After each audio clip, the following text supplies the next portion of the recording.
오늘 예배하시는 여러분들을 정말 주님이 사랑하십니다.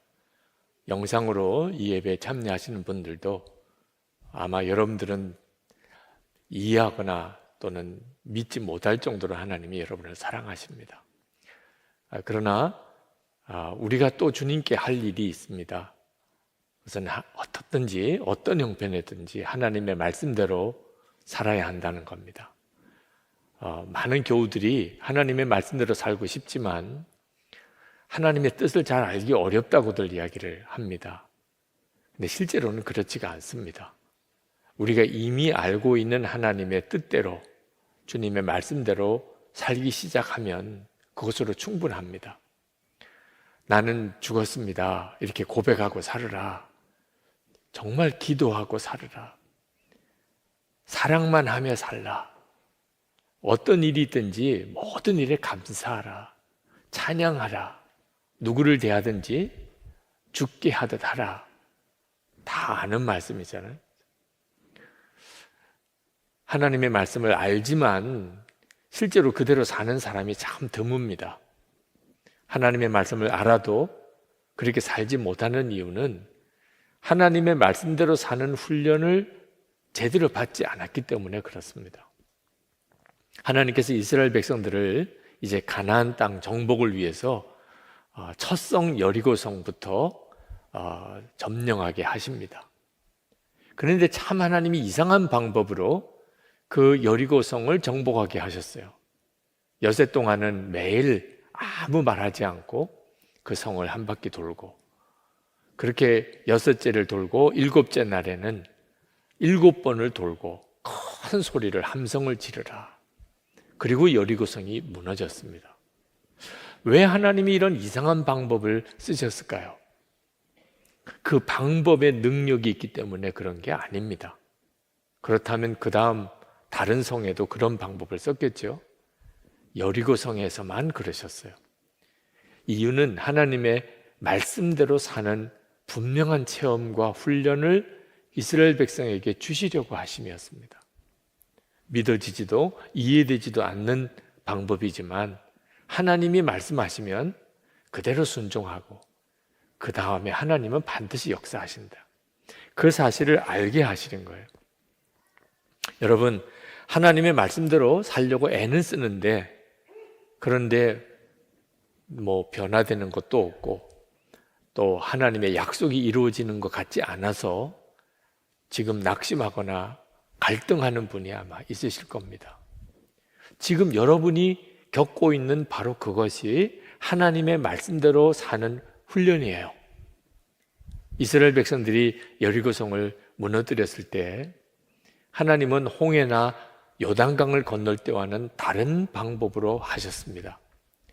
홍해를 건널 때는 이스라엘 백성은 아무것도 하지 말라고 그러셨어요. 그냥 지켜보기만 하라. 요단강을 가르실 때는 그 강물 가득한 요단강에 제사장들이 첫 발을 내디디라 하셨어요. 그런데 여리고성에서는 7일 동안 그 성을 돌게 하셨습니다. 그러니까 하나님께서 이스라엘 백성들을 점점 하나님의 말씀대로 순종하는 훈련을 시키셨다는 사실을 여러분이 알 수 있죠. 우리도 똑같습니다. 우리가 구원을 받은 과정을 보면 예수님이 십자가에 죽으시고 부활하시는 과정에 우리가 하는 일이 아무것도 없어요. 하나님이 전적으로 다 이루셨습니다. 그런데 그 예수님을 믿고 영접하는 일은 우리가 해야 합니다. 그때 우리가 구원을 받아요. 그러나 예수님을 믿고 회개하고 예수님을 영접하지 않은 사람에게는 예수님의 십자가의 구원이 그에게 실제로 적용되지 않습니다. 우리가 구원받고 난 다음에 우리 안에 오신 주님을 따라서 우리가 매 순간 순종의 삶을 살아가는 일이 우리에게 있어야 하나님의 말씀이 우리의 삶에 이루어지는 역사가 일어나요. 지금 하나님께서 여리고성에서 이스라엘 백성들에게 그 훈련을 시키고 계시는 겁니다. 근데 그 중에서 가장 힘들었던 일이 무엇일까요? 이스라엘 백성이 6일 동안 매일 한 바퀴씩 성을 돌았는데, 그렇게 성을 돌면 뭔가 좀 변화가 일어나야 하잖아요. 무슨 지진이 일어날 조짐이 보이거나 성벽에 금이 가기 시작하거나 또는 벽돌이 떨어지는 일이 있거나, 그러면 이스라엘 백성들도 이거 뭔가 일어나려나 봐. 그래서 이틀째 돌 때, 3일째 돌 때 뭔가 새로운 어떤 기분도 느끼고 뭔가 기대감도 더 올라가지 않겠어요? 아무런 변화가 일어나지 않았습니다. 6일 동안 그들이 13번 성을 돌았습니다. 아무런 변화가 일어나지 않는 그 여리고 성을 도는 일이 그들에게는 정말 믿음의 싸움, 영적 싸움이었어요. 우리도 하나님의 말씀대로 순종하며 살아볼 때 무슨 변화가 즉시 일어나면 얼마나 좋습니까? 기도하며 살아보려고 하고, 나는 죽었습니다 고백하고 나가기 시작하고, 사랑만 하며 살려고 그러고, 모든 일에 감사하고, 그때마다 사람이 막 변화되기 시작하고 삶의 형편이 좋아지고, 이런 어떤 반응들이 일어나면 하나님의 말씀대로 사니까 이런 역사가 일어나는구나, 앞으로 더 놀라운 일이 일어나겠구나, 그럴 만한데 아무런 변화가 없다면 정말 끝까지 그렇게 가야 합니까? 언제까지 기도해야 됩니까? 언제까지 나는 죽었습니다 해야 됩니까? 언제까지 일기만 써야 됩니까? 언제까지 사랑만 해야 됩니까? 그런 탄식이 나올 만하잖아요. 목사님 6일 동안 여리고성을 돈 게 그게 뭐 대단한 일이겠습니까? 여러분, 전쟁터라는 상황을 알아야 합니다. 죽고 죽이 아주 살벌한 전쟁터에서 한쪽에서 지금 그냥 성을 아무 말 없이 돌기만 하는 거예요. 이게 무슨 전략입니까? 그 여리고 성 위에 서 있는 그 여리고 성의 군사들은 그 이스라엘 백성들이 어떻게 보였겠습니까?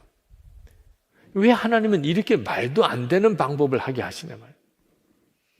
그러다가 여리고 성 문을 열고 그 여리고 성 군사들이 무기를 들고 치고 나오면 어떻게 하자는 것입니다. 나아만 장군이 요단강에 7번 목욕을 했었습니다. 그는 아람 군대 장관이었어요. 그런데 나병에 걸렸습니다. 엘리사라는 선지자가 참 능력이 많다고 알고 고쳐달라고 찾아왔어요.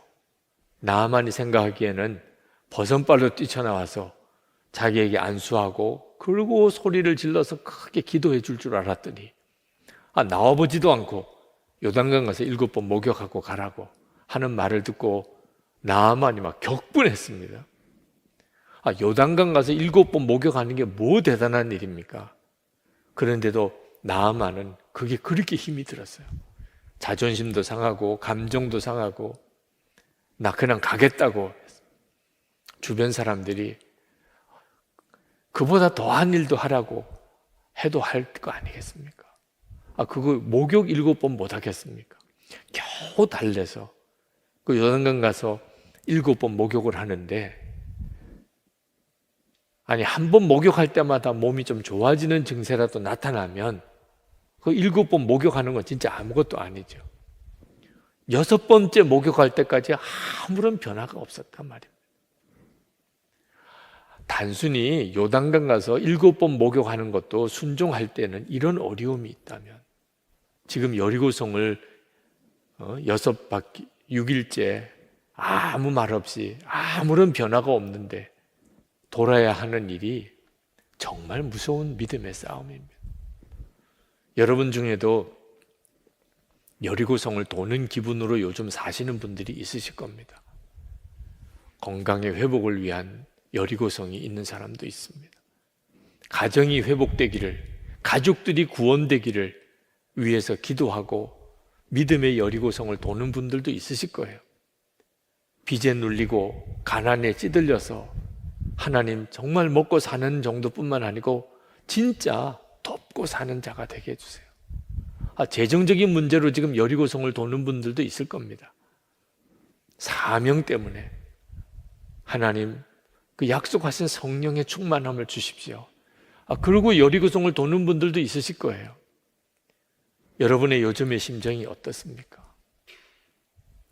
변화가 없을 때, 믿음으로 순종을 했는데 변화가 없을 때, 그때 우리에게 있어서 가장 정말 힘든 순간을 맞이하는 거죠. 여러분 꼭 기억해야 합니다. 반드시 7일째가 와요.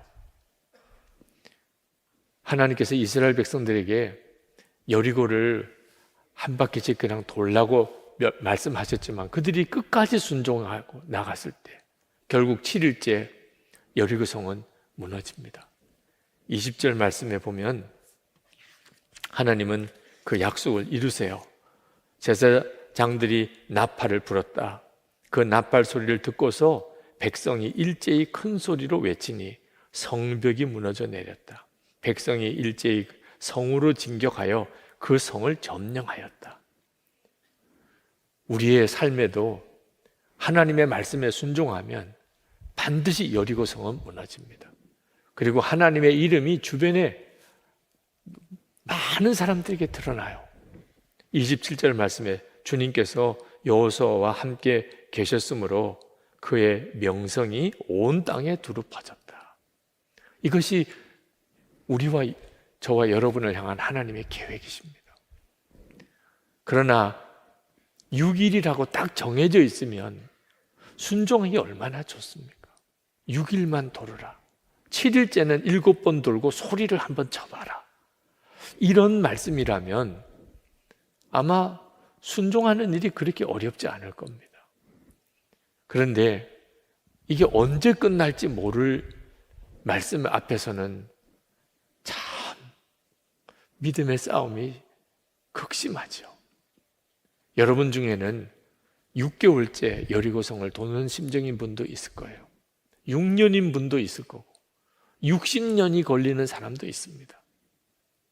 하나님이 60년 걸려서 응답하신다고 하셨다면 할만하지요. 근데 언제인지 모를 때는 도대체 우리가 어떻게 믿음으로 계속 갈 수 있을까요?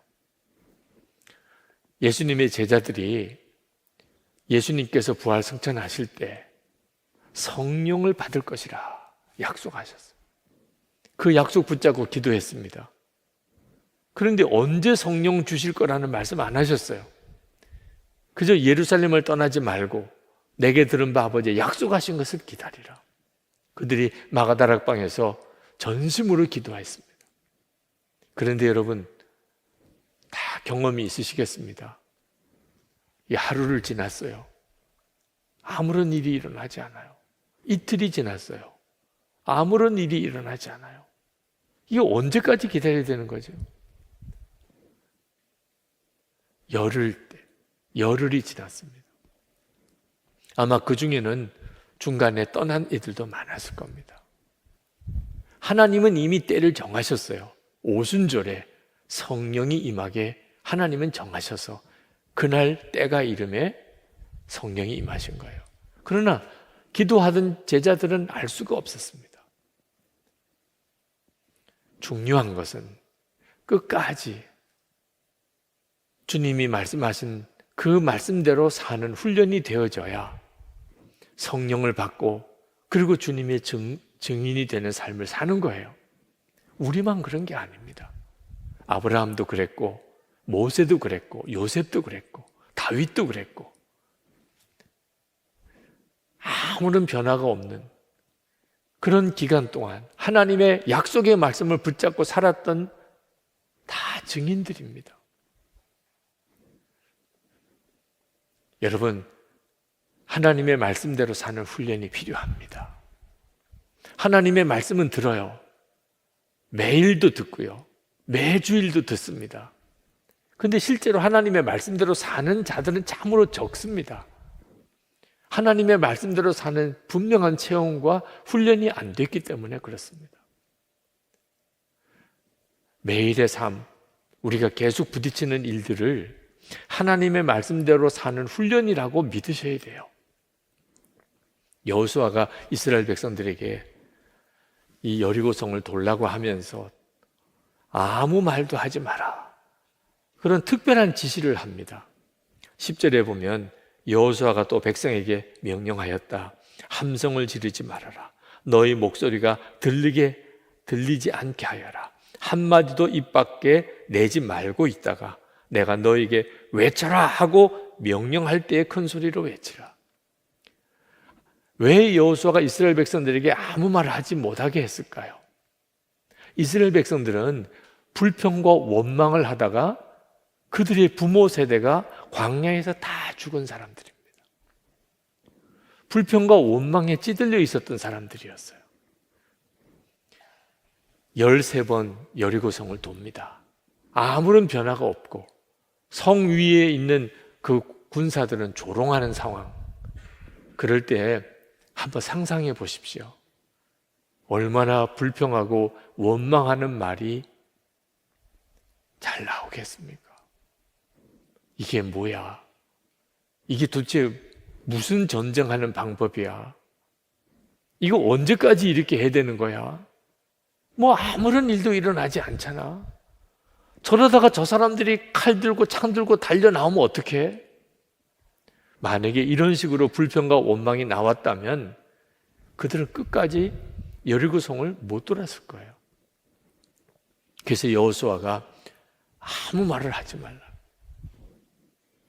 그런데 그 말을 하지 말라고 그래서 말을 안 하는 것이 이게 대단한 일이에요. 여러분도 다 짐작이 가시죠? 네. 내가 이런 말 하면 안 되는데 그 불쑥 튀어나오잖아요. 부부 사이에도 부모 자녀 사이에도 가족들 사이에도 교우들끼리도 말실수로 인한 시험이 얼마나 많습니까? 감사만 하라, 사랑만 하라, 믿음으로 말하라, 나는 죽었습니다 고백하라. 아무 말 하지 마. 그런다고 그게 되는 것 자체가 놀라운 거죠. 본래 이스라엘 백성은 그런 사람들이 아니었단 말입니다. 요단강을 건너고 세례를 받고 할례를 받고 유월절을 지키고 그러면서 그들이 훈련이 된 거예요. 우리도 믿음으로 살고 하나님의 말씀대로 사는 일에 훈련이라고 정말 생각해야 합니다. 매일매일이 주님 바라보고 살자. 항상 예수님 내 마음에 계신 것을 믿고 무슨 말이든지 무슨 행동이든지 하자. 그렇게 살아야 돼요. 우리에게 있어서 너무너무 중요한 문제예요. 여러분, 실제로 이제는 더 못 견디겠어요. 이제는 더 순종하기 힘들어요. 그런 심정일 때 도대체 이스라엘 백성들은 어떻게 말 한마디도 없이 6일 동안 순종하고 7일째 7번 성을 돌 수 있었을까? 하나님께서 하신 일들을 주목해 봐야 됩니다. 하나님은 이스라엘 백성들에게 그냥 성을 돌라고 하지 않으시고 여호와의 언약궤를 중심으로 성을 돌라고 하셨어요. 맨 앞에는 무장한 선발대를 세우고 그 다음에는 제사장들이 서고 그 다음에 여호와의 언약궤를 두고 그 뒤에는 후발대가 서고 그러면서 이스라엘 백성들이 성을 돌았습니다. 그러니까 이스라엘 백성들은 그냥 성을 돈 게 아니고 항상 여호와의 언약궤를 보면서 성을 돈 거예요.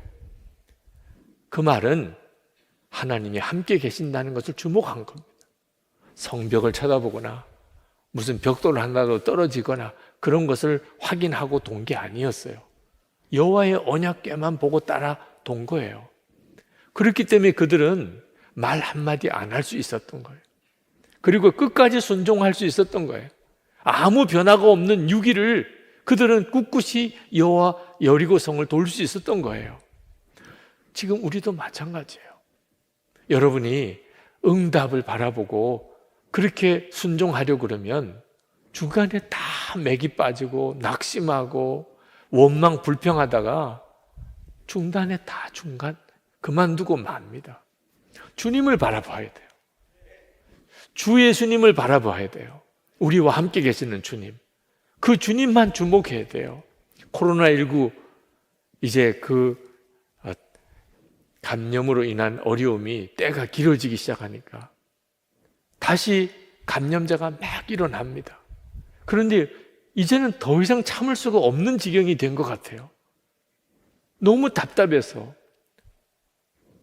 그래서 감염자가 많이 일어난다는 그런 뉴스를 듣는데도 이제는 너도 나도 다 그냥 움직입니다. 그냥 억지로 참는 거는 한계가 있는 거예요. 하나님의 말씀에 순종하는 것도 결심만 가지고 의지만 가지고 못하는 거예요. 주 예수님을 바라보는 눈이 뜨여야 비로소 끝까지 순종할 수 있어요. 응답 바라보고 응답만 확인하고 살려고 그러면 중간에 다 포기하게 됩니다. 여러분, 우리만 아무 변화가 없는 그 길을 순종의 삶을 사는 거 아닙니다. 예수님께서, 우리의 주님 되시는 예수님께서 오히려 우리보다도 더 아무런 변화가 없는 우리를 보시면서도 여전히 우리를 믿고 우리를 사랑하시고 우리와 동행해 주고 계세요. 마태복음 28장 20절에 내가 세상 끝날까지 너희와 항상 함께 있으리라. 그렇게 약속하셨어요. 그래서 우리가 우리를 알잖아요. 우리가 얼마나 변화가 없습니까? 우리 주님이 보실 때 우리가 얼마나 답답하겠어요. 우리는 하나님 왜 역사 안 해주시나요? 하지만 하나님께서 우리에게 하시고 싶으신 말이 더 크지 않겠습니까? 너는 어째서 맨 그 모양이냐? 너는 언제까지 그렇게 살 거냐? 정말 예수님과 온전히 하나 된 삶, 진짜 주님을 정말 믿고 사는 삶, 너는 언제 한번 그렇게 살아보겠냐? 그런데도 주님은 끝까지 우리와 함께 하십니다. 김영희 선교사님이 하신 이야기 중에 마음에 참 깊이 남는 말씀이 하나 있었습니다. 어느 선교사 모임에 말씀을 전하러 갔는데 하루 일찍 가서 선교사님들 대화하는 내용을 듣는 시간이 있었는데 어느 선교사님이 이제는 너무 지쳤다는 거예요. 어느 선교사님은 이제는 별로 마음에 느껴지는 게 없다는 거예요. 하나님의 역사, 감동도 없다. 어느 선교사님은 이제 은혜 받는 것이 무섭다는 거예요. 이런 말을 듣는 마음에 얼마나 낙심이 되는지. 은혜를 사모하고 이번에는 무슨 은혜를 주실까? 이번에는 무슨 말씀을 주실까? 그렇게 기대를 하고 있어도 참 말씀을 전하기가 쉽지 않은데 지쳤다고 이제는 아무것도 느껴지지 않는다고 그러고 이제는 은혜 받는 게 무섭다고 하는 사람들에게 무슨 설교를 할 거냐 말이에요. 밤에 잠이 안 오더래. 하나님, 제가 도대체 무슨 말씀을 전해야 이 선교사님들에게 은혜가 되고 힘이 되겠습니까? 근데 그때 딱 마음에 깨달아지는 게 있더래요. 지쳤다, 아무것도 느껴지지 않는다, 이제는 정말 무섭다, 이런 말을 우리들은 하지만 하나님은 절대로 그런 말을 안 하신다. 사실 이런 말을 할 분은 하나님이시잖아요. 우리를 보실 때 나 이제 너 보기가 지쳤다. 너 이제 내가 아무리 너 봐도 아무 느낌이 없다. 무섭다, 너 보기가. 하나님이 진짜 그런 말 하실 만한 삶을 우리가 살고 있잖아요. 그런데 하나님께서는 절대로 지쳤다, 느낌도 없다, 이제는 무섭다, 그런 말 1%라도 만약에 하나님이 그런 말씀을 하실 분이라면 복음은 복음이 아닌 거예요. 십자가는 십자가가 아닌 겁니다. 우리가 받은 복음, 하나님께서 우리에게 허락하신 십자가의 은혜는 하나님께서는 1%도 우리에 대해서 지쳤다, 감동도 없다, 이제 너 보기 무섭다, 그런 말 하실 분 아니라는 거예요. 하나님은 그렇게 변화가 없는 것 같은데도 여전히 우리에 대하여 기대를 가지고 우리를 믿으시고 우리와 함께 하신다는 거예요. 우리가 그 예수님을 바라보면 비로소 우리 상황에서도 동일하게 그 상황에서도 여전히 주님의 말씀대로 살아갈 힘을 얻게 돼요.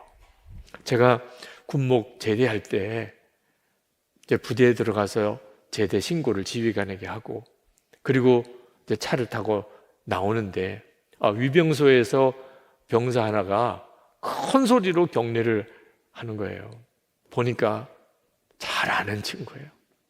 그 위병소 앞에 차를 대고 내렸습니다. 그랬더니 저를 보고는 아주 반갑게 이야기를 해요. 목사님, 제대하신다고 들었습니다. 저도 10월에 제대입니다. 한 달 뒤에 제대라는 거예요. 그 친구를 끌어안고 얼마나 정말 기쁜지. 그 친구는 소위 관심사병이었어요. 그렇게 자살하려고 몇 번의 자살 시도를 한 친구예요. 입대할 때부터 문제였어요. 대대장님이 저에게 그 친구를 부탁을 하더라고요. 이 친구를 군법으로 그냥 처리하면 이 친구의 인생은 다 망가집니다. 어떻든지 하여튼 제대 잘 할 수 있도록 그렇게 지켜주면 좋겠는데 목사님 밖에는 책임져 줄 사람이 없습니다. 그러고는 저에게 맡기는 거예요. 그 친구와 상담하고, 그리고 함께 기도하고, 그 친구 격려하고, 그러면서 이제는 제대할 때가 된 거예요. 정말 잘했다. 너무 고맙다. 그리고 축복기도 하고, 그리고 차를 타고 이렇게 나오는데 제 마음속에 한편으로는 너무 감사하면서 동시에 너무 미안하더라고요. 여러 번 포기할 뻔했거든. 안 되나 봐. 얘는 안 되나 봐. 난 못하겠어. 여러 번 그랬습니다. 몇 번 약속을 어기고. 아니, 기다려주는 것도 한계가 있는 거지. 근데 그때마다 하나님께 기도하면 하나님께서는 더 사랑하라는, 절대 포기하지 말라는, 아무리 생각해도 더 이상 가능성이 없는데 또 찾아가고, 또 속은 뻔히 알면서도 또 받아주고, 포기했으면 어떻게 했을 뻔했냐는 거예요. 안 된다고 그냥 내 생각으로 그때 중단했으면 어떻게 할 뻔했냐는. 한편으로는 그랬던 생각을 가졌던 것 자체가 너무 미안하더라. 여러분, 우리가 끝까지 6일의 삶을, 아무 변화가 없는 6일의 삶을 걸을 수 있는 힘은 우리를 포기하지 않으시고 함께 하시는 주님을 바라보는 것에서 오는 겁니다. 여러분 중에는 지금 3일째 걸으시는 분들도 있으세요. 어떤 분은 지금 6일째 아침을 맞이한 분도 있을 거예요. 이제 곧 7일째가 오지만 우리가 그걸 알 수가 없어요. 오늘 어떤 청년이, 목사님, 저는 계속 1일째만 반복하고 있습니다. 그래도 좋아요. 그러나 여러분 아셔야 돼요. 반드시 7일째가 옵니다. 여리고성은 무너져요. 하나님의 약속이에요. 우리가 그동안에 워낙 하나님의 말씀대로 사는 훈련이 안 되어 있었기 때문에 어색해 보이고 처음에는 미숙하고 실패도 하는 거예요. 여러분, 주님 바라보고 사는 삶을 진짜 살아보세요. 믿음이 달라지는 역사를 경험합니다. 생각이 바뀌어요. 보는 것이 달라져요. 결국은 하나님의 역사를 증거하게 되어 있습니다.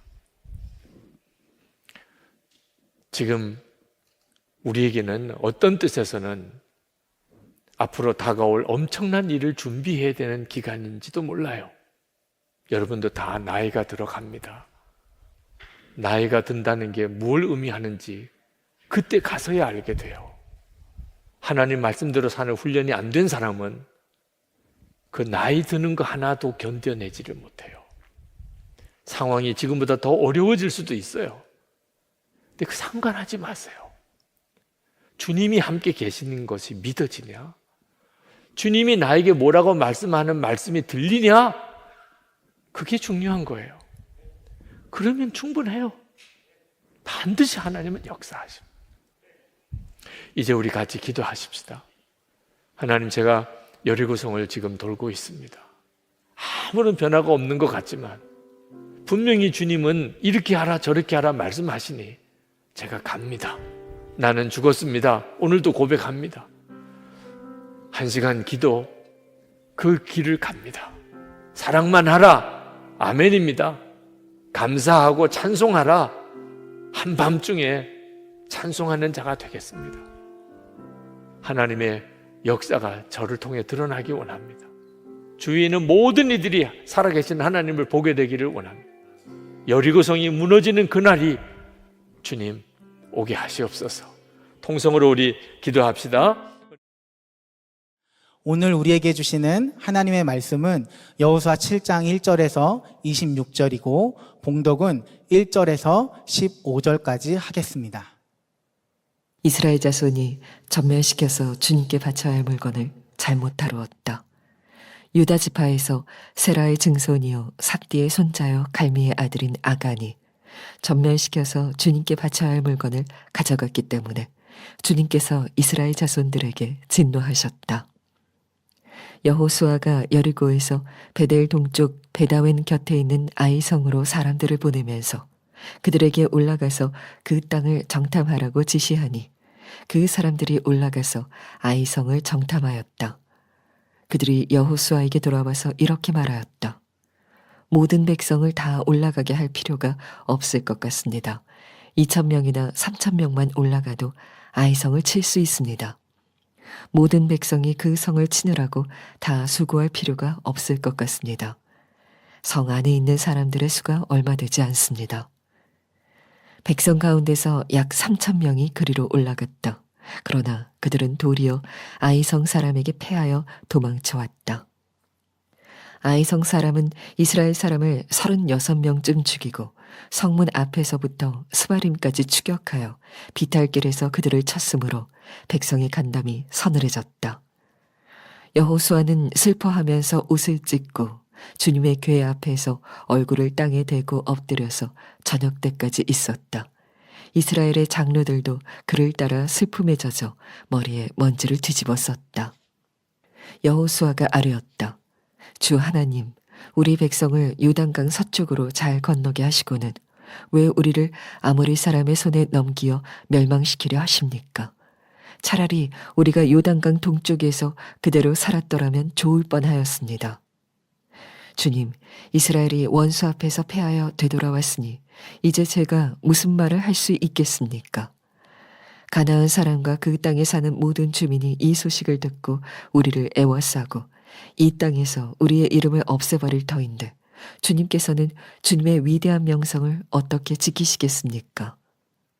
주님께서 여호수아에게 말씀하셨다. 일어나거라. 어찌하여 이렇게 엎드려 있느냐? 이스라엘이 죄를 지었다. 나와 맺은 언약, 지키라고 명령한 그 언약을 그들이 어겼고 전멸시켜서 나 주에게 바쳐야 할 물건을 도둑질하여 가져갔으며 또한 거짓말을 하면서 그 물건을 자기들의 재산으로 만들었다. 그래서 이스라엘 자손은 원수를 대적할 수 없었고 원수 앞에서 패하여 물러섰다. 그들이 자청하여 저주를 불러들여서 그들 스스로가 전멸시켜야 할 물건이 되었기 때문이다. 너희들 가운데에서 전멸시켜 나 주에게 바쳐야 할 물건을 없애지 아니하면 내가 다시는 너희와 함께 있지 않겠다. 일어나서 백성을 성결하게 하여라. 너는 그들에게 말하여라. 너희는 스스로 성결하게 하여 내일을 맞이할 준비를 하여라. 주 이스라엘의 하나님께서 이렇게 말씀하신다. 이스라엘아, 너희 가운데 전멸시켜서 주님께 바쳐야 할 물건이 있다. 그것을 너희 가운데서 제거하기 전에는 너희의 원수를 너희가 대적할 수 없다. 너희는 아침에 지파별로 나오너라. 주님께서 주사위로 뽑으신 지파는 가문별로 가까이 나오고 주님께서 주사위로 뽑으신 가문은 집안별로 가까이 나오고 또한 주님께서 주사위로 뽑으신 집안은 장정별로 가까이 나오너라. 전멸시켜서 주님께 바쳐야 할 물건을 가져간 사람이 주사위로 뽑히면 그에게 딸린 모든 것과 함께 그를 불에 태우겠다. 그가 주님의 언약을 어기고 이스라엘에서 수치스러운 일을 저질렀기 때문이다. 우리 한국 교회는 하나님의 기름 부으시는 성령의 역사를 체험한 교회입니다. 그래서 세계 선교사의 유래를 찾아보기 어려운 그런 교회가 되었습니다. 1907년 또 그전에는 1903년부터 하나님께서 한국 교회에 강력한 회개의 부흥을 허락하셨습니다. 1907년 평양 부흥의 시발점을 길선주 장로님의 회개 고백에서부터 찾는 사람이 많습니다. 실제로 1906년에 한국에 온 그 집회를 인도하는 목사님들이 영국과 인도 등지에서 강력한 부흥이 일어났다는 소식을 전해 주었습니다. 한국에 온 선교사님들과 우리 한국교회 지도자들이 한국에도 하나님께서 부흥을 주시기를 간절히 갈망하는 마음이 생겼습니다. 그래서 1907년 평양 장대현 교회에서 신년 집회를 시작을 하게 되었는데 좀처럼 성령의 역사가 임하지 않는 겁니다. 그 집회 마지막 집회 길선주 장로님 그 교회의 담임 목사님과 같은 직책이죠. 그분이 설교하러 나와서 자기 죄를 고백을 한 겁니다. 내가 아간입니다. 하나님께서 나 같은 사람 때문에 축복하실 수가 없습니다. 우리 가운데 부흥을 주실 수가 없습니다. 그러면서 아주 충격적인 고백을 했습니다. 자기의 친구가 세상을 떠날 때 큰 유산을 자기에게 맡겼다는 겁니다. 아내는 경제적으로 무능하고 자녀들은 아직도 어리니 맡아 있다가 그리고 가족들에게 전해달라고 그렇게 맡겨진 재산의 상당 부분을 자기가 가로챘다는 거죠. 믿어지지 않을 만큼 참 부끄러운 죄이지만 그 고백을 하는 순간에 그 고백을 듣는 교인들의 가슴이 다 자기 죄로 인하여 크게 찔림을 받았습니다. 저분조차도 저럴 정도라면 내 죄는 얼마나 큰가. 그리고는 이어서 이 자백이 계속 이어지는 겁니다. 내가 아간입니다. 내가 바로 그 아간입니다. 그날 새벽 2시까지 사람들이 가지 않고 사람들 앞에서 자기의 죄를 자백하는 집회가 계속되었고 이것이 강력한 회개의 부흥으로 한국교회를 완전히 뒤집어 놓았습니다. 자, 한국교회 가장 처음 부흥이 임했을 때 그 회개 때 거론되었던 인물 아간, 성경에 나오는 죄인 중에 가장 대표적이라고 말할 수 있는 죄인인 아간, 도대체 그가 어떤 사람이고 어떤 죄를 지었다는 건가? 오늘 여호수아 7장에 나옵니다. 이스라엘 백성이 요단강을 건너고 여리고성을 무너뜨리고 그리고 그 다음 성이 아주 작은 아이성입니다. 정탐꾼이 가보니까 이스라엘 군사가 다 올라갈 필요도 없습니다. 3,000명만 올라가서 쉽게 이길 줄 알았는데 그만 졌습니다.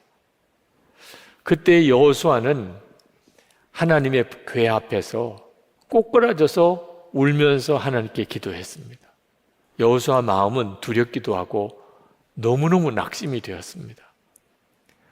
그동안에 이스라엘 백성하면 가나안 족속이 다 간담이 녹는 존재였습니다. 싸울 엄두가 나지 않는 기적의 족속이었기 때문에. 그런데 아이성 전투에 졌다는 소문이 이제 전해지고 나면 그러면 가나안 족속은 용기백배하게 됩니다. 싸워볼 만하네. 이스라엘 백성은 간담이 서늘해졌습니다. 이제 요단강 건너와서 여기서 꼼짝없이 우리는 다 전멸하겠구나. 도대체 하나님 왜 이렇게 하시는 겁니까? 여호수아로서는 도무지 이해가 안 되는 겁니다. 하나님이 전혀 이스라엘 백성을 돕지 않으셨던 겁니다. 아이성 전투에서의 그 실력이 그게 이스라엘의 진짜 실력이었습니다. 하나님께서 꼬꾸라져서 울고 있는 여호수아를 향하여 책망하십니다. 너가 왜 이렇게 꼬꾸라져 있느냐? 너희 중에 내가 그렇게 명령한 여리고성의 재물을 도적질해서 숨긴 자가 있다. 여리고성의 재물은 하나님께 바쳐진 재물입니다. 여호수아가 깜짝 놀랐어요. 그래서 이스라엘 백성을 모으고 도대체 누가 여리고성의 재물을 숨겼느냐? 아무도 나오질 않아요. 제비를 뽑습니다. 12지파 중에 유다 지파가 뽑혔습니다.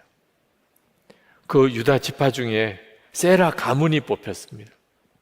그 세라 가문 중에 삽디 집안이 뽑혔습니다. 삽디 집안의 장정들이 나이 많은 사람부터 청년까지 쫙 늘어서서 제비를 뽑았는데 아간이 뽑힌 거예요. 여호수아가 아간에게 묻습니다. 너 도대체 무슨 일을 했느냐? 그때서야 아간이 제가 여리고성에 들어가서 거기에 아주 아름다운 외투를 보고 그리고 은 20세겔, 200세겔 그리고 50세겔 되는 금덩어리 하나를 제가 제 장막 밑에 숨겼습니다. 그 고백을 한 거예요. 그러자 그 아간과 아간의 모든 가족들과 심지어 그 가축들까지 다 끌어내서 돌로 치고 그리고 다 불태워버렸습니다. 이게 아골골짜기가 거기서부터 나온 거죠. 여러분, 이 스토리가 이해가 되십니까? 아간이 죄를 지은 건 분명한 것 같아요. 하나님의 명령을 어기고 외투와 은과 금을 숨긴 것. 그런데 문제는 그런 죄에 대하여 벌이 너무 무섭잖아요. 아간과 그 가족과 가축까지 다 돌에 맞아 죽고 다 불태워진 것. 아니요, 이렇게까지 끔찍한 죄인가 하는 겁니다. 여기에는 아간의 고백을 들어볼 필요가 있습니다. 20절에 아간이 이렇게 고백합니다. 아간이 여호수아에게 대답하였다. 제가 진실로 주 이스라엘의 하나님께 죄를 지었습니다. 아간이 여리고성에 있는 물건 얼마를 훔친 죄가 아니고 하나님께 죄를 지었다. 이렇게 고백을 했어요. 이 여호수아 7장에 보면 바친 물건이라는 말이 무려 8번이 반복이 됩니다.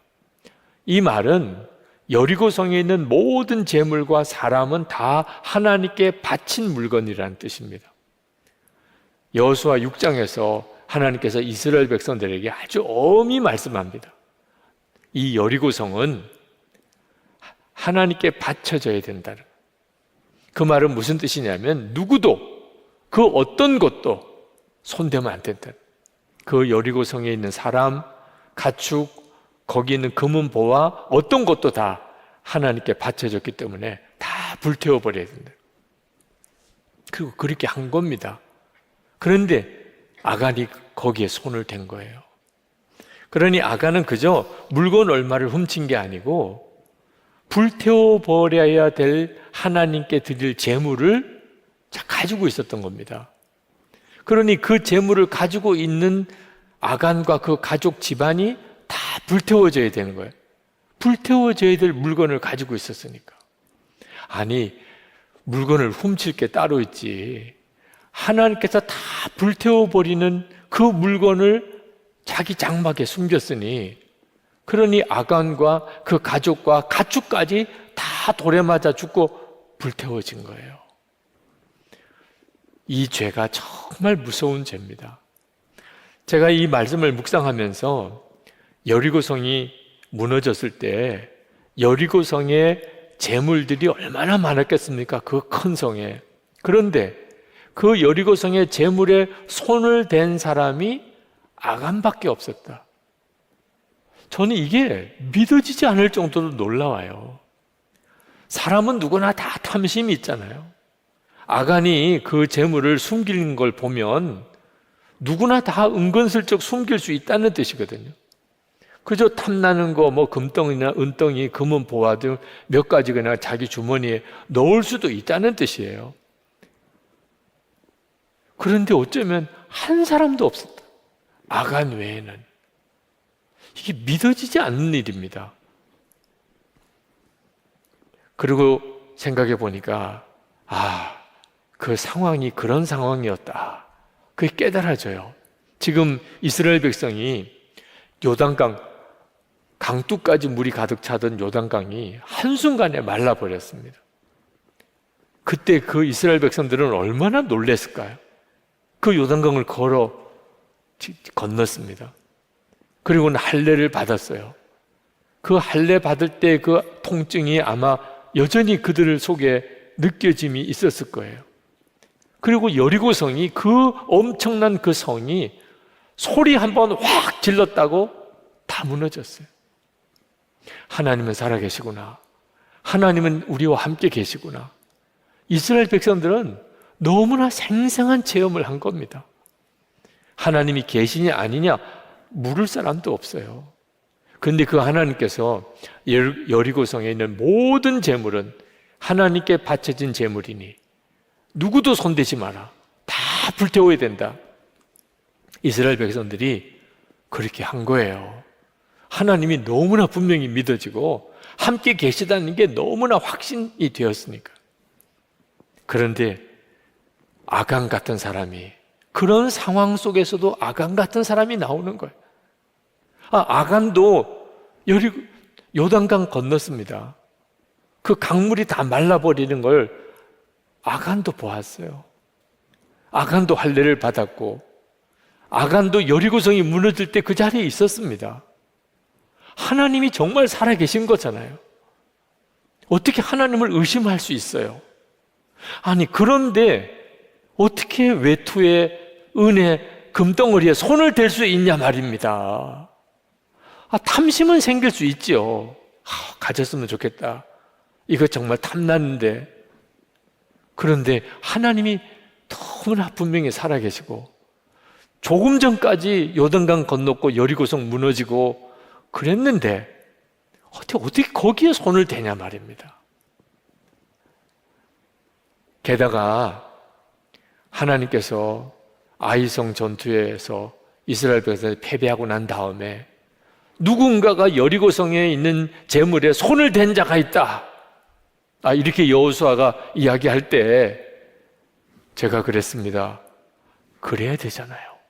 상황이 그 정도까지 갔으면 제가 그랬습니다. 이렇게 자백이라도 할 수 있어야 되잖아요. 얼마든지 그런 기회가 있었잖아요. 제비를 뽑습니다. 누가 그랬는지 제비를 뽑아요. 유다 지파가 뽑혔습니다. 아간이 유다 지파예요. 이 정도쯤 되었으면 제가 그랬습니다. 이렇게 나와야 되잖아요. 그 다음에 자기 집안이 세라 가문이 뽑히고 삽디 집안이 뽑히고, 나중에 삽디 집안의 장정들이 다 서서 제비를 뽑아야 될 때 그 순간에라도 더 제비 뽑을 필요 없습니다. 제가 그래서 이렇게 해야 되잖아요. 아간은 끝까지 자기가 잘못했다고 말 안 했어요. 정말 내가 뽑힐까? 나만 그랬겠어? 뭐 별의별 생각이 다 있었을지 몰라요. 그는 끝까지 자기 죄를 숨겼어요. 이런 사람이 있을 수 있다는 거예요. 하나님이 그렇게 엄청난 역사와 기적을 행하시고 이스라엘 백성들 전체가 다 하나님의 살아계심을 믿고 하나님의 명령에 귀를 기울이고 다 하나님의 말씀에 경외하는 그 순간에도 하나님 면전에서 하나님의 명령을 어기고 하나님을 무시하고 하나님을 대적하는 이런 일을 하는 사람이 나온다는 거예요. 이게 정말 무서운 거예요. 그러나 여러분, 나는 아간 같은 사람은 아닙니다. 그렇게 피해 나가려고 생각하지 마시기 바랍니다. 하나님이 내게도 요단강이 마르는 것처럼, 여리고성이 무너지는 것처럼 이런 기적을 내 삶 속에도 하나님이 보여주신다면 내가 신앙생활 이렇게 하지 않지요. 내가 하나님을 믿어도 철저하게 믿지요. 여러분, 그런 말씀하지 마세요.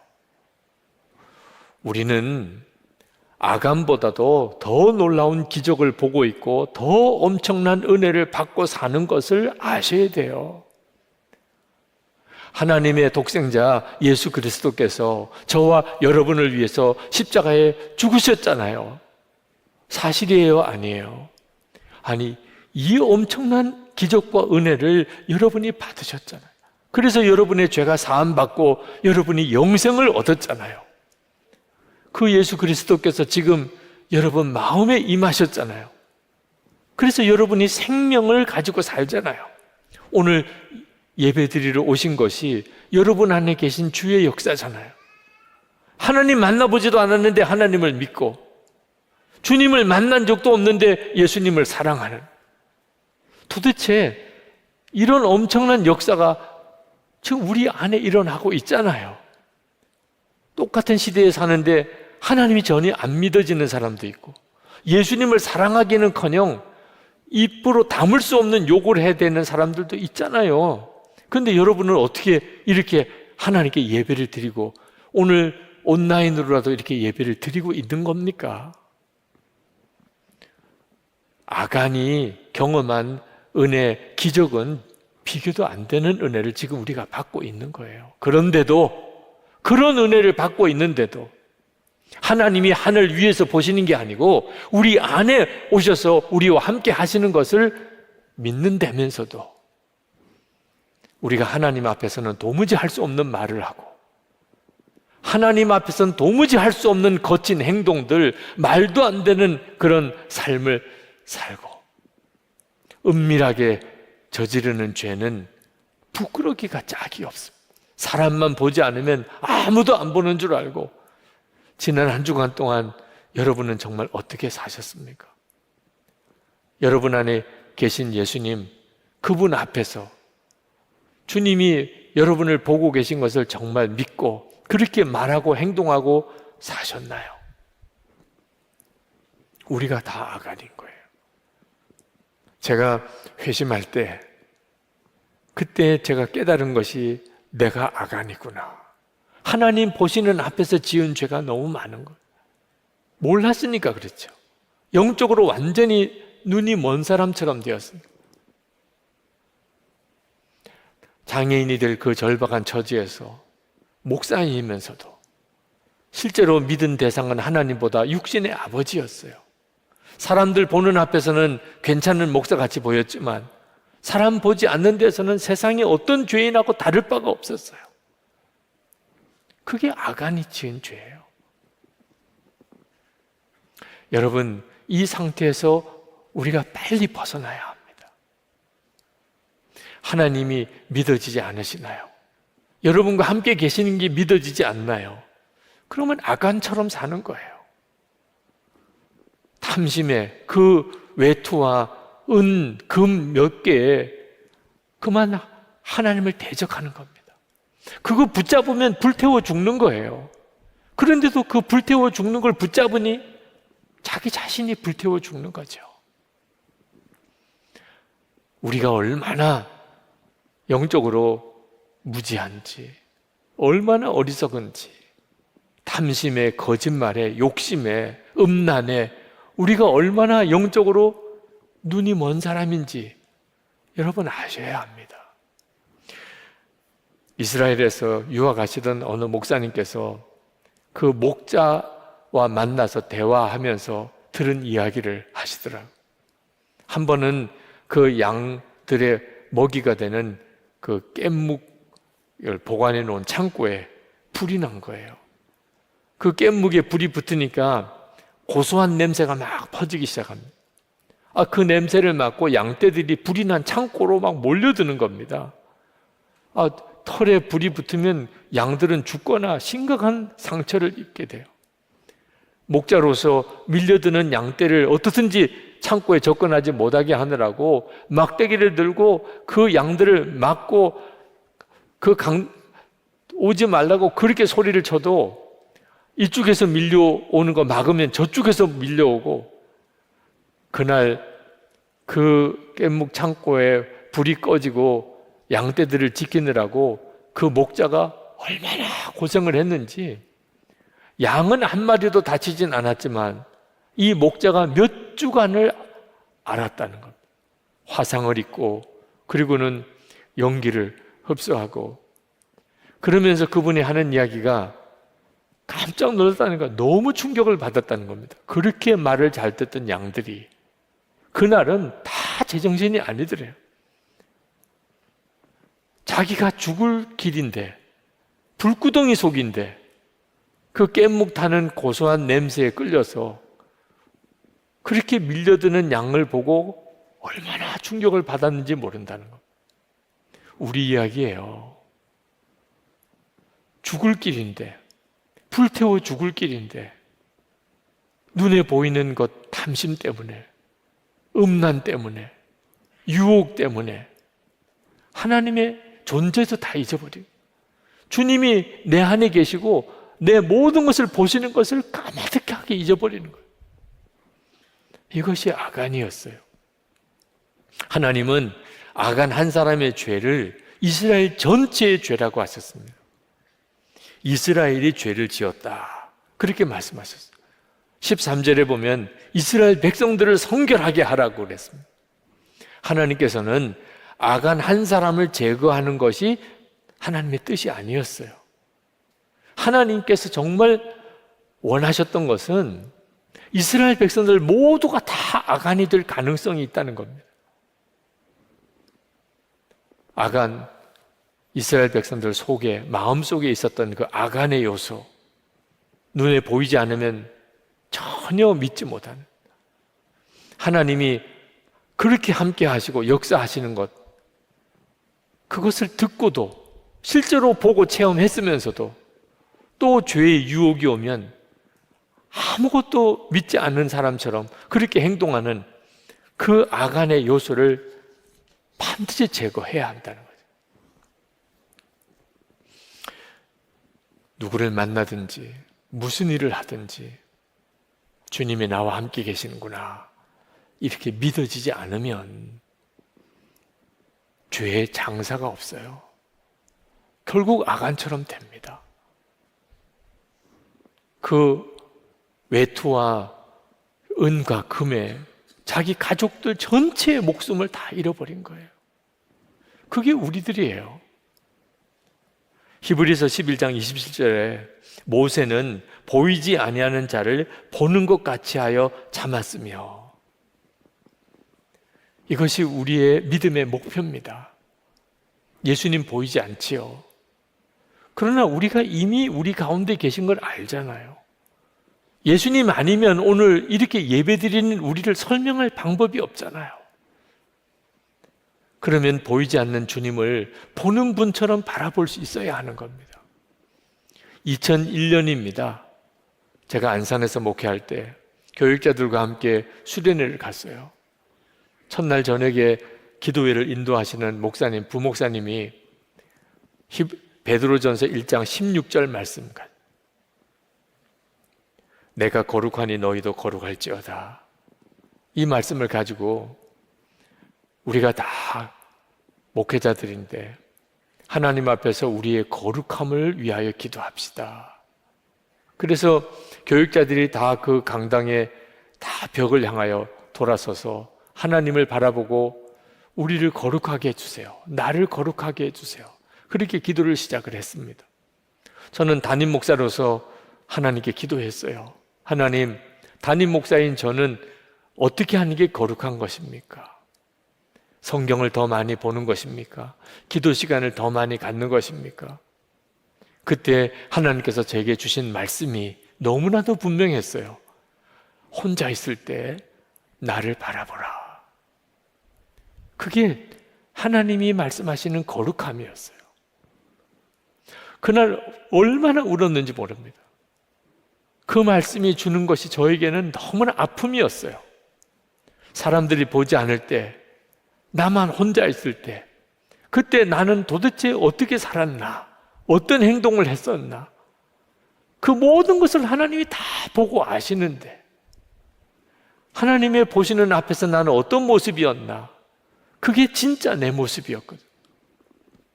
그리고 그 다음부터는 제가 어디 집회를 가면 혼자 있을 때 예수님을 바라보라. 그 메시지를 얼마나 많이 전했는지 모릅니다. 그것이 지금 우리가 하고 있는 예수 동행 운동의 시작이었어요. 여러분 중에 아이성의 패배와 같은 일을 겪으시는 분들이 있으실 겁니다. 도대체 왜 내 삶 속에 이런 실패와 이런 패배가 있는가? 나는 하나님을 믿는 사람이고 하나님의 자녀고 예수님은 내 안에 계신데 도대체 왜 이런 실패와 이런 답답한 일, 이런 패배가 내게 있는가? 그러면 아간의 죄가 없는지를 살펴보셔야 돼요. 여호수아가 아이성으로 쳐들어 들어갈 때 그는 아간이 지은 죄가 있을 줄 꿈에도 몰랐습니다. 여리고성을 이긴 그 여파로 그냥 사기 충천해서 아이성도 금방 무너뜨릴 줄 알고 갔어요. 근데 결과는 패배예요. 그러고 보니까는 아간이 있었던 거예요. 많은 그리스도인들이 자기의 삶에 진정 주님을 바라보는 믿음의 눈이 뜨인 못한 상태에 있는, 그가 무슨 말을 하거나 행동을 하거나 또는 아무도 없을 때 은밀하게 살았던 것에 하나님의 고통이 있어요. 하나님의 눈물이 있어요. 그리고 무슨 복을, 무슨 승리를 얻겠다고 하는 것입니까? 나는 도무지 죄를 이길 수 없습니다. 나는 도무지 유혹을 이길 수가 없네요. 여러분, 우리의 본성은 참 악합니다. 어리석습니다.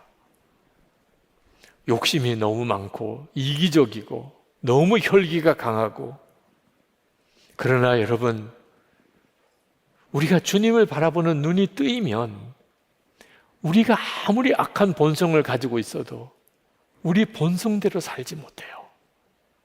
주님을 바라보는 눈이 뜨이는 것이 열쇠예요.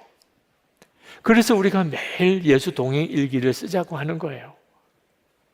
매일 하루 적어도 한 번, 오늘 하루 내가 얼마나 주님을 바라보고 살았는지를 점검하고 또 기록해보고 또 점검하고 기록하며 그렇게 살아보자는 거예요. 그러면 반드시 주를 바라보는 믿음의 눈이 열리기 시작합니다. 주님이 함께 계시는 것이 생각나요. 주님이 함께 계시는 게 믿어져요. 이번 토요일에 여러분이 그 증인들을 보시는 거예요. 기적의 발걸음. 증인 모임이 바로 그 모임입니다. 예수 동행 일기를 쓰면서 살아보았더니 내 삶 속에 어떤 변화가, 어떤 역사가 있었는지를, 지금 우리 중에 증인들이 얼마나 많이 일어나고 있는지 모릅니다. 이제 우리 기도하겠습니다. 하나님, 제가 예수님을 믿는 것이 그게 진짜가 되기를 원합니다.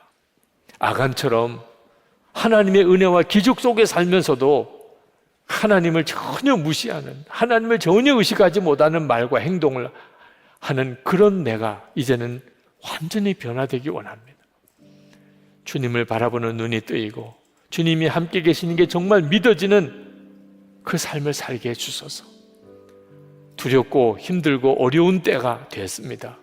이런 때일수록 주님만 따라가야 합니다.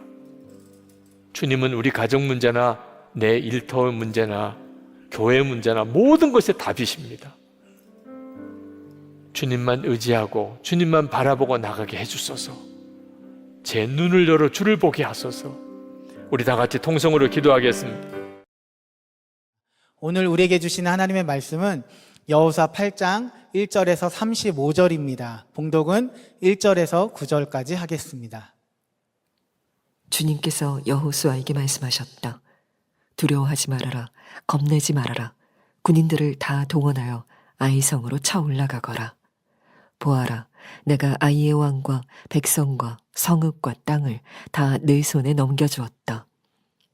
너는 아이성과 그 왕에게도 여리고와 그 왕에게 한 것처럼 하고 오직 전리품과 가축은 너희가 가져라. 성 뒤쪽에 군인들을 매복시켜라. 여호수아가 군인들을 다 동원하여 아이성으로 쳐 올라갔다. 여호수아는 용사 3만 명을 뽑아 밤을 틈타 보내면서 그들에게 명령을 내렸다. 너희들은 성 뒤로 가서 성에서 너무 멀지 않은 곳에 매복하고 모두들 공격할 준비를 갖추어라. 나와 함께 있는 모든 군인은 그 성으로 접근하겠다. 아이성 사람들이 우리와 싸우려고 나오면 우리는 지난번과 같이 뒤돌아서 도망칠 것이다. 그들은 우리를 뒤쫓고 우리는 그들을 성 밖으로 이끌어낼 것이다. 그들은 도망하는 우리를 보고서 자기들끼리 지난번과 같이 우리 앞에서 도망한다고 말할 것이다. 우리가 그들 앞에서 도망하거든 너희는 매복하고 있던 곳에서 일어나서 그 성을 점령하여라. 주 너희 하나님이 그 성을 너희의 손에 넘겨주실 것이다. 성을 점령하거든 주님께서 하신 말씀을 따라서 그 성을 불태워라. 내가 너희에게 내린 명령이니 명심하여라. 여호수아가 그들을 보내니 그들이 매복할 곳으로 가서 아이성 서쪽 베델과 아이성 사이에 자리를 잡았다. 여호수아는 그날 밤에 군인들과 함께 잤다. 어느 젊은 목사님께서 쓰신 예수통의 일기를 제가 잠깐 읽어드리겠습니다. 얼마 전 오랜만에 한 친구를 만났습니다. 좋은 직장에 다니며 사랑하는 사람을 만나 결혼을 하고 예쁜 자녀까지 있었습니다. 그런데 대화를 하다 이 친구의 고민을 들었는데 직장 생활을 하다 보면 술자리가 너무 많고 술을 먹다 보면 돈을 주고 다른 여자와 잠을 자기도 한다는 것입니다. 그 친구에게 아내를 사랑하지 않느냐 하고 물었더니 긴 한숨을 쉬면서 아내를 여전히 사랑하며 자신의 행동이 아내에게 죄인 것을 안다고 고백하였습니다. 그 친구에게 이제 끊어보자고 말했습니다. 그 순간 그 친구가 눈을 반짝이며 대답했습니다. 미안. 오늘은 진짜 안 돼. 오늘은 중요한 술자리가 있거든. 내일부터 할게. 순간 너무나 두려운 마음과 찔림이 있었습니다. 하나님을 믿고 사랑한다고 하면서도 알고 있는 죄를 끊지 못하며 늘 변명만 하는 제 모습이 떠올랐기 때문입니다. 아이성 전투에서 패배한 이스라엘 백성에게는 까닭이 있었습니다. 우리도 하나님을 믿으면서도 우리의 삶에 예기치 않은 실패, 하나님은 살아계시고 하나님이 나를 사랑하시는 걸 분명히 아는데도 왜 내 삶에 이런 실패와 좌절이 오는가 까닭이 있습니다. 하나님 보이지 않는다고 그게 은밀한 죄라고 생각하는 사람, 하나님 다 보시는 앞에서 죄 짓고 있는 것을 전혀 깨닫지 못하는 그게 아간의 죄입니다. 그리고 그 아간의 죄가 해결되지 않은 상태에서 하나님께서 그를 복을 주실 수가 없는 겁니다. 그들을 지켜주시고 그의 삶에 간섭하실 수가 없는 겁니다. 이 문제부터 해결해야 합니다. 그래서 지난 여호수아 7장의 말씀은 이스라엘 백성에게서 아간의 죄가 제거되는 내용의 말씀이었습니다. 지난주 말씀을 전할 때 마음이 무거울 수밖에 없죠. 우리 안에 있는 아간의 죄가 제거되어야 되는 말씀이었으니까요. 근데 오늘 여호수아 8장은 그 아간의 죄가 해결이 되고 이스라엘 안에 하나님의 은혜의 회복이 일어나는 참 놀라운 기쁨의 장이기도 합니다. 내면 세계의 질서와 영적 성장이라는 책을 쓴 고든 맥도널드 목사님이라고 계십니다. 미국의 그레이스 채플이라는 아주 유명한 교회 담임 목사님이기도 했는데 그 목사님이 어느 날 교인들 앞에 자기가 간음했던 것에 대한 고백을 하고 전격적으로 교회를 사임을 했습니다. 교인들도 엄청 충격을 받았고 미국 교계에 충격이 되었습니다. 그 고든 맥도널드 목사님을 사랑하는 여러 목사님들이 그 목사님의 그 성중독에 대한 치유, 그 실패의 삶에 대한 어떤 회복을 위해서 같이 도왔습니다. 깊은 회개의 시간을 가지고 치료의 시간도 가졌습니다. 그리고 난 다음에 그 교회가 그 회복한 고든 맥도날드 목사님을 다시 담임 목사님으로 모셨어요. 그 목사님에게는 엄청난 사실 실패 경험이었지만 영적으로 대단히 깊은 사람이 되었습니다. 여러분도 혹 아시겠습니다만 빌 클린턴 대통령, 미국 전 대통령이 성추문으로 그가 탄핵의 위기까지 갔었죠. 그때 그 클린턴 대통령을 상담해주고 또 그 회복을 위해서 섬겼던 일도 감당하셨던 분입니다.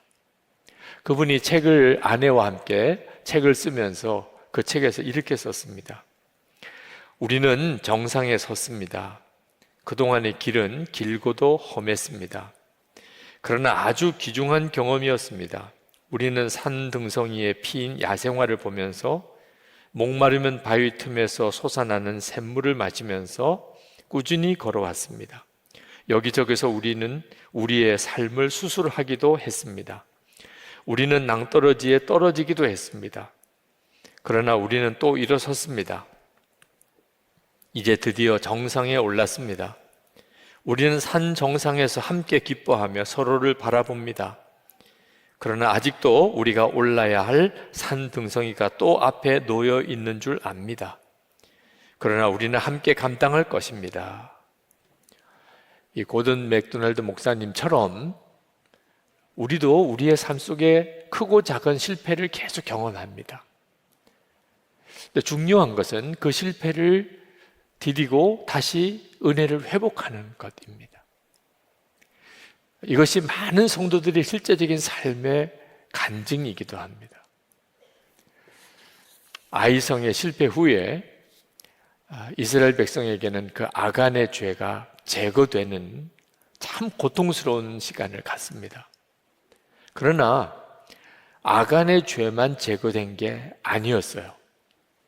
이스라엘 백성들이 전적으로 하나님을 의지하는 태도의 회복이 있었습니다. 여리고성이 무너졌을 때 그건 하나님의 전적인 역사였습니다. 이스라엘 백성이 한 일이라고는 함께 소리 지르는 것밖에 없었어요. 그리고 하나님께서 그 여리고성이 완전히 무너지게 만들었습니다. 그러나 그 과정을 가만히 읽어보면 이스라엘 백성들이 얼마나 하나님을 의지하고 순종했는지를 알 수 있습니다. 그들은 여리고성을 돌 때 아침 일찍 일어났습니다.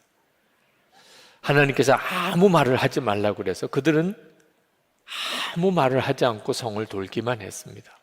마지막 날에는 7번을 돕니다. 그리고 소리 지르라고 그래서 소리를 지릅니다. 그리고 여리고성이 무너진 거예요. 여호와의 언약궤가 항상 그들이 돌 때 그들의 중심에 있었습니다. 그들은 여리고성을 무너뜨릴 때 그렇게 했었다고요. 그런데 아이성 전투에서 실패했을 때 그 기록을 성경에서 읽어보면 그들은 아침 일찍 일어났다는 말 없어요. 하나님께 기도했다는 말도 없어요. 하나님의 언약궤를 중심으로 전쟁터에 나갔다는 말도 없어요. 그들은 자기들이 아이성을 얼마든지 무너뜨릴 수 있다고 생각했던 것 같습니다. 우리가 난공불락인 여리고성도 무너뜨렸다고, 아유, 이 정도 아이성쯤이야. 완전히 그런 기분이었습니다. 여러분, 이것은 영적인 뿌리로 보면 보이지 않는다고 하나님을 전혀 의식하지 못하고 그렇게 은밀한 죄를 지은 아간의 죄와 사실 같은 것입니다. 하나님이 보이지 않는다고 하나님을 의지하거나 하나님께 묻거나 하나님께 순종하는 태도가 없이 그래서 자기 지혜, 자기 능력, 자기 경험 가지고 문제를 해결하려고 하는 태도, 그게 아이성 전투의 실패 이유였습니다. 그런데 이제는 완전히 달라졌어요. 다시 아이성 전투를 하게 될 때 여호수아를 비롯해서 이스라엘 백성들은 철저히 하나님께 귀를 기울입니다. 아이성은 그 성의 주민이 12,000명 정도 되는 작은 성입니다. 그런데 하나님께서 이스라엘의 전 군사들이 다 그 성에 올라가라 말씀하세요. 그래서 전 군사들이 아이성에 다 올라갑니다. 그리고 그 조그만 성인데도 하나님께서 전략을 말씀하시기를 군사들의 일부를 그 성 주위 매복을 하게 하라. 그리고 어떻게 전투할지에 대해서 그 자세한 과정까지 다 말씀하세요. 여호수아는 그대로 합니다. 왜 해야 되나요? 이렇게까지 해야 되나요? 말이 없어요. 철저하게 하나님에게 순종해요. 이것이 아이성에서의 이 은혜의 회복의 역사의 이유입니다. 이것이 바로 지금 우리가 정말 붙잡아야 돼요. 우리의 삶 속에 내가 하나님을 믿지만 하나님이 함께 하시는 증거가 없어요. 예수를 믿고 하나님의 자녀가 되었는데 내 삶 속에서 계속되는 실패와 좌절밖에 없어요. 그러면 깊이 우리 자신을 돌아봐야 됩니다. 내가 진짜 하나님을 믿고 하나님을 바라보고 사는가? 그러면 은밀한 죄가 있을 수 없어요. 철저하게 하나님을 의뢰하고 하나님에게만 순종하려고 하는가? 이것이 바로 기도로 산다는 겁니다. 우리가 참 어려운 때를 맞아서 교회에 와서 기도하시라고 성전 기도를 이 예배당 본당을 열어 놓았습니다. 하루에 1시간은 반드시 기도하시라. 삼겹줄 기도하시라. 세 사람이 짝이 되어서 기도하시라. 기도 온 300용사. 그래서 우리가 우리 기도 사이트에 들어와서 함께 실시간으로 지금 계속 기도회가 이어지고 있습니다. 기도로 살자고 하는 거죠. 이게 바로 우리가 아이성 전투에서 실패했던 그 이스라엘 백성들처럼 살지 않아야 하겠다는 뜻입니다.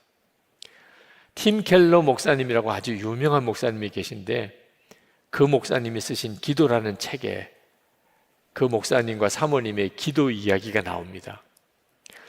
2001년 가을에 9월 11일 9.11 테러가 뉴욕에 일어납니다. 그리고는 뉴욕 전체가 우울증에 사로잡혔다고 할 만큼 분위기가 쫙 가라앉아요. 근데 이 뉴욕뿐만 아니고 그 팀 켈러 목사님 가정에도 아주 어두운 그림자가 드리워지게 됐다는 겁니다. 그 사모님, 캐시 사모님, 크론병 증세로 아주 어려운 투병 생활을 하게 되고, 그리고 팀 켈러 목사님도 갑상선 암 진단을 받고 아주 정말 총체적인 위기 상황에 빠지게 돼요. 그때 사모님이 그런 이야기를 목사님에게 하셨대요. 여보, 우리가 아주 비상한 일을 해야 될 것 같아요. 목사님이 무슨 이야기를 하냐고 이야기를 했더니 우리가 매일 밤에 머리를 맞대고 하나님께 간절히 기도하는 시간을 매일 가졌으면 좋겠다는 겁니다. 그 말을 듣고 솔직히 팀 켈러 목사님이 처음에는 굉장히 부담스럽고 또 솔직히 좀 싫었다는 겁니다.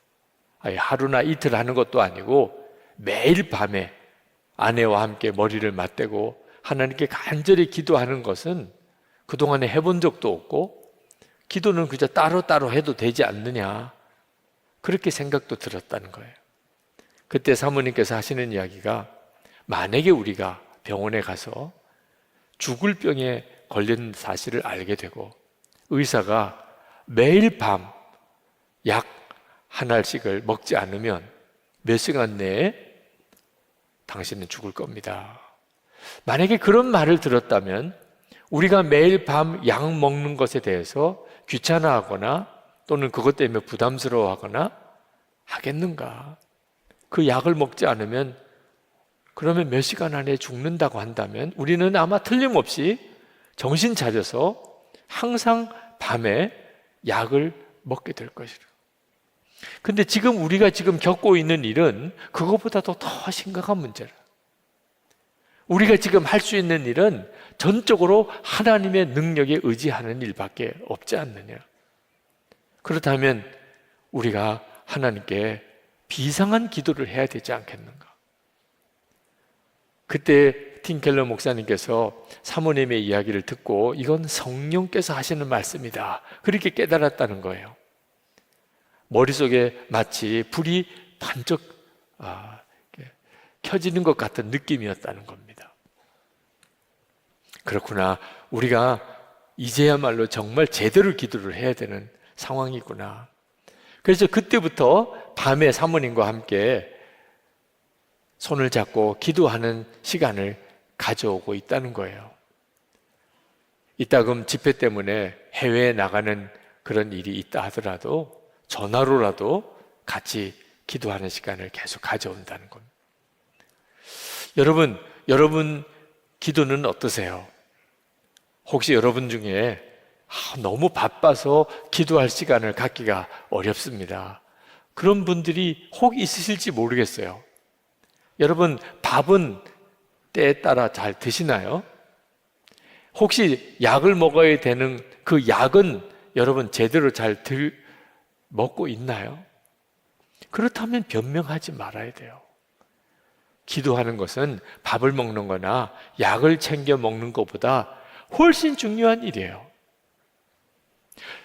제대로 깨닫지 못하니까 아이성 전투에 실패했을 때 아간의 죄만 있었던 게 아닙니다.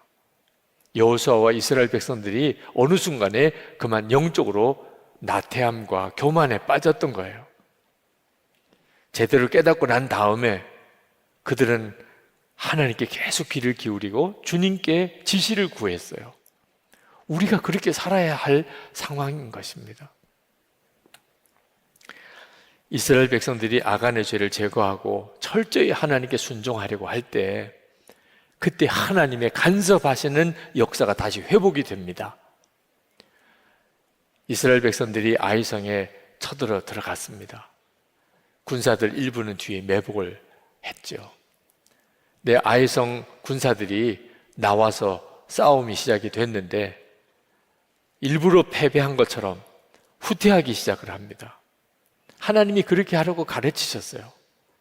그랬더니 아이성 안에 있는 군사들이 이스라엘이 이번에도 패배하는 건 줄 알고 그냥 성 밖으로 몰려 나오는 거예요.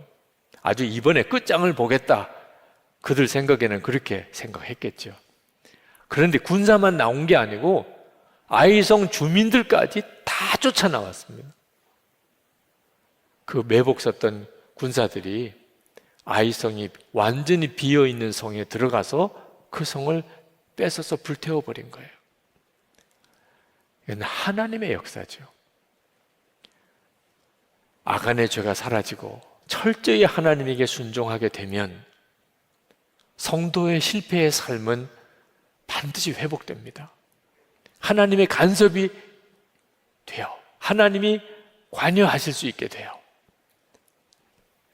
우리에게 이것이 정말 필요해요. 내 인생은 왜 이렇게 망가졌는가? 탄식하시는 분이 있으십니까? 그렇다면 여러분이 이 여호수아 7장, 8장에서 반드시 배워야 합니다. 왜 실패가 왔으며 어떻게 회복이 되는지를 말씀하고 있는 거예요. 며칠 전에 광주에 그 철거하는 건물이 어처구니 없이 도로 쪽으로 넘어져서 많은 사람이 죽고 다친 뉴스를 보았습니다. 지나가는 차의 블랙박스에 그 장면이 찍혀서 생생하게 그 장면을 보니까 더 충격이었어요. 지금도 그 영상이 마음에 저에게는 특별한 어떤 충격으로 와 닿는 것이, 그 세월호 사고 소식을 2014년 이스라엘 안식년을 보낼 때 들었을 때 그 느낌이에요. 한국에서 세월호 사고 소식을 딱 듣는데 걷잡을 수 없이 눈물이 나더라고. 지금 이 시대에 어른이라고 하는 존재가 죄인이더라고. 어른들이 이렇게 엉터리 같이 그렇게 사니, 그 어린 아이들이 그렇게 희생이 된 거잖아요. 왜 우리는 배우지 못할까? 사고가 생기고 사건이 생기면 항상 뒤따라오는 게 인재다, 안전 불감증이다. 그런데 매번 똑같은 그런 대형 사고가 또 터지고 또 터지는 거예요. 실패를 하는 것보다 더 중요한 것이 그 실패 뒤에 배우고 깨닫는 거거든요. 근데 이번에 코로나19로 인해서 우리 한국의 방역 대책이 세계적으로 화제가 되었습니다. K-방역이라고까지 알려질 정도로 우리나라 국민들에게는 상당한 자부심이 되기도 했어요. 우리나라가 보통 이런 나라가 아니었는데 어떻게 이렇게 되었을까? 2015년 메르스 사태 때, 그때 질병관리본부가 그때 그 실패의 경험을 정말 귀중한 교훈을 삼았던 것입니다. 그 메르스 사태가 지나고 난 다음에 그때 우리가 잘못했던 것, 잘못 대처했던 것들을 솔직하게 다 공개했습니다. 그리고 전문가들을 중심으로 위원회를 구성하고 그 실패의 여러 원인들, 그리고 그 자료들 다 수집해서, 그리고 원인 분석도 하고 세미나도 하고, 그리고 대책도 같이 논의하고, 그리고 백서를 만들었습니다. 그런데 이번에 코로나19 확산이 시작이 됐을 때 그때 만들어진 매뉴얼이 너무나 소중하게 쓰여진 거예요. 감염자들 파악하는 거, 그 동선을 파악해서 빨리 공개하는 거, 그리고 그 환자들이 생긴 환자들을 위해 병상 확보를 하는 거, 뭐 이런 내용들을 다 그때 매뉴얼이 나왔던 겁니다. 이런 감염증 확산이 일어나면 이렇게 대처한다. 여러분, 우리가 지금 하나님을 믿는 우리의 신앙생활이 이렇게 가야 하는 겁니다. 실패할 수 있어요. 우리가 참 엉터리 같습니다. 하나님을 믿으면서도 또 하나님을 안 믿는 아주 모순된 신앙생활을 하고 살았어요. 그러니 실패할 수밖에 없는 거죠. 아이성의 실패 같은 일들을 계속 겪는 겁니다. 근데 중요한 것은 그때 빨리 깨달아 알아야 한다는 겁니다. 내게 혹시 보이지 않는 하나님이라고, 하나님 보시는 앞에서 죄 짓는 이런 아강 같은 죄가 없나? 내가 하나님을 철저히 의지하지 않는, 내 눈에 보기에 작아 보인다고 그렇게 내 마음대로 그렇게 했던 일은 없나? 여러분 돌아봐야 돼요.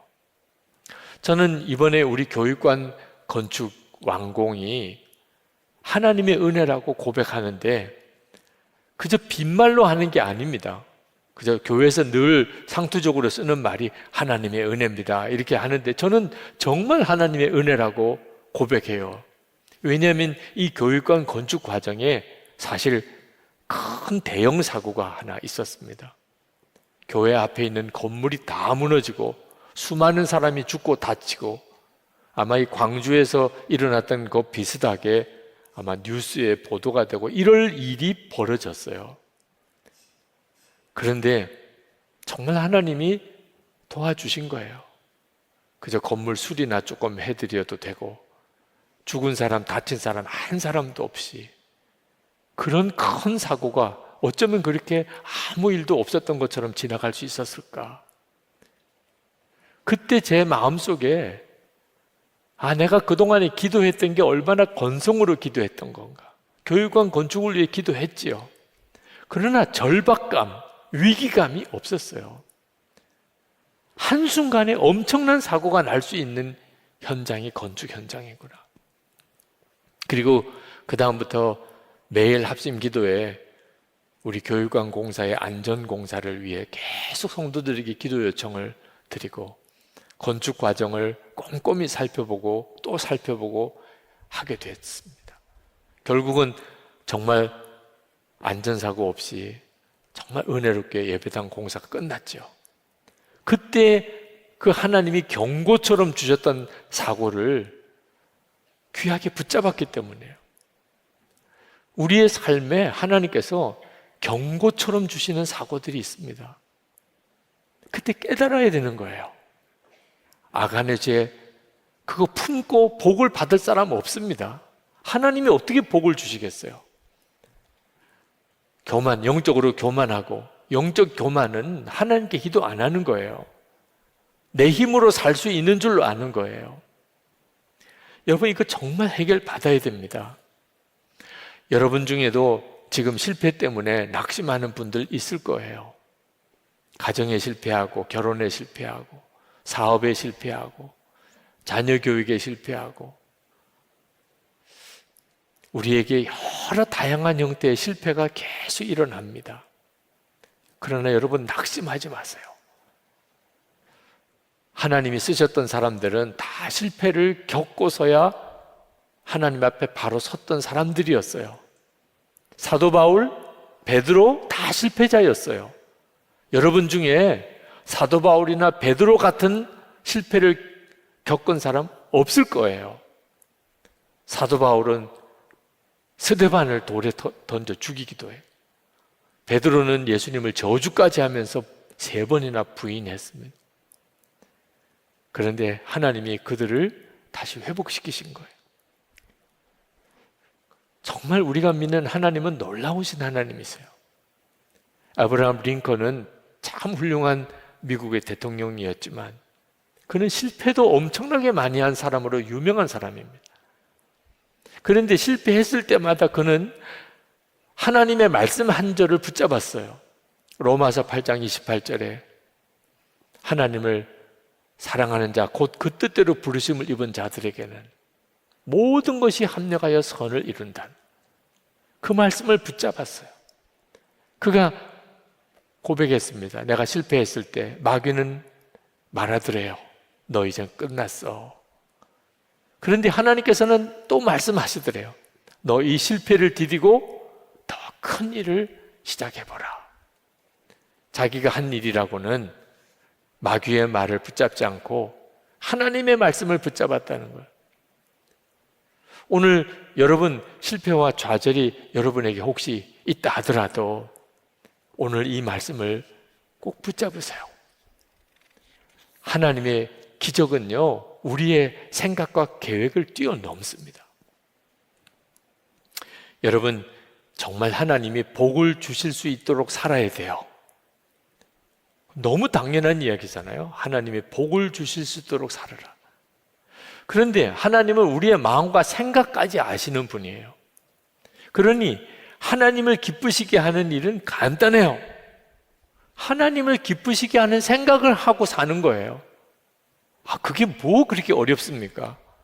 어떤 사건, 어떤 사고, 어떤 실패를 겪어도 하나님이 기뻐하는 생각을 하고 사는 거. 하나님이 다 아세요. 그런데 하나님이 기뻐하는 마음을 가지고 생각을 하는 것 자체가 어떤 때는 참 쉽지 않아요.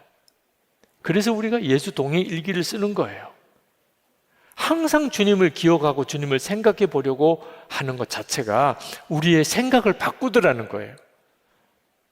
어제 예수 동행 일기를 썼던 지난 10년 돌아보는 증인 모임이 있었습니다. 도대체 어떤 변화가 일어날까? 정말 감격이었어요, 어제. 혹시 영상으로라도 꼭 한번 보시기 바랍니다. 우리의 마음과 생각이 달라지면 하나님의 역사가 달라집니다. 기도로, 오직 기도로 수많은 고아를 먹이고 살렸던 조지 밀러 목사님께서 그 당대의 그리스도인들에게 이렇게 호소했습니다. 사랑하는 그리스도인들이여, 모든 염려와 무거운 짐과 필요를 다 하나님께 맡기는 행복한 길을 가지 않으렵니까? 이 길은 나처럼 여러분에게도 열려 있습니다. 누구나 마음을 다하여 주님을 신뢰하고 주님께 모든 짐을 내려놓고 곤고한 날에 그분을 부르도록 초대와 명령을 받았습니다.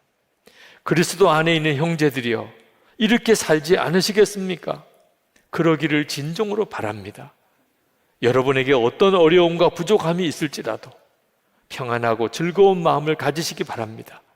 살아계신 하나님, 하늘 아버지가 여러분을 돌보시기 때문입니다. 이게 우리의 믿음이거든요.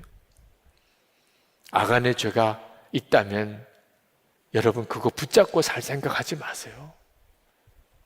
여러분 그거 정말 정리해야 합니다. 은밀한 죄가 없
하나님이 다 아시는데 우리는 예수님을 모시고 사는데 무슨 은밀한 죄라는 게 있습니까?